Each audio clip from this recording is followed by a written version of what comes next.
I happened to be on set in New Zealand on the day that you were shooting pickups for the barrel scene. Oh, yes. Now, okay. from where I was sitting, it looked like they were just spinning you around in a barrel for easily 90 minutes, just hitting you with green sticks. That was a fraction of that of the abuse that they poured upon us. We were in a giant washing machine powered by V8 engines, and they were dumping tons of water on us and submerging us under the water. Martin was in the water with an underwater camera. We were out on the Pelorus River, which was so much fun because the river has a real current. So we were able to find that current and race each other to the end of the river. And so no two takes were ever the same. Yeah, it was an extensive sequence and a huge amount of fun. It's almost like Peter Jackson thought you guys were having too much fun, and then in Pickups wanted to punish you for that fun. Peter Jackson was always punishing us. The glee in his face when he poured a ton of real stinky fish on top of myself and Graham McTavish. No. He was having a great day. He was clapping, smiling, laughing, keeping us in there way longer than he needed to. He looks like a nice guy, but we know the truth. I read something, and I hope you'll tell me if it's true or not, that when you were playing Thorin, that you would dream in character?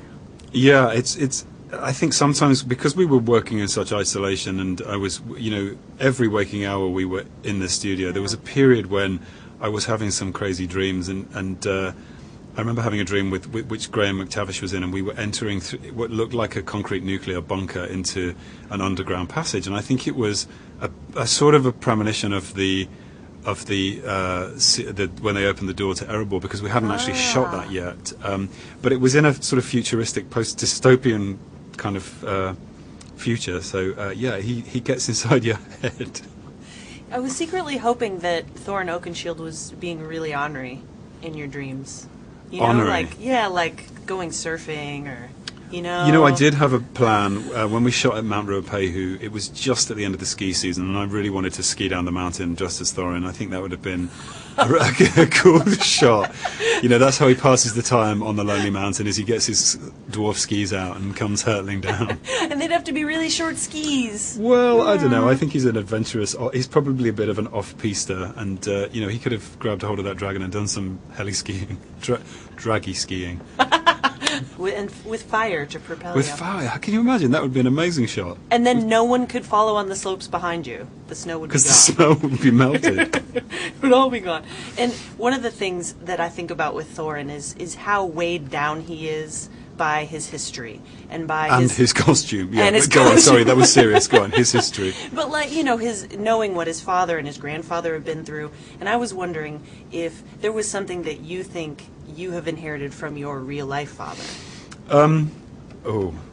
That's dangerous territory. Of course, I think we carry some of the burdens of our parents, and maybe they are unfulfilled dreams or wishes that they haven't achieved. And certainly with Thorin, that's what he carries with him when he walks into a room. He carries all of the failings of his father and his grandfather. But out of love for them and loyalty to his people, he makes that attempt. He risks his life to reclaim that on behalf of them. I mean, there's a positive side to it, and so that was more my intention with the question. Is like something nice that you've inherited from your father. It's true, and I think because we were always trying to make our parents proud, and Thorin's father's lost as far as he's concerned, but the memory of him is something that he needs to honour, and that's why he takes on the quest.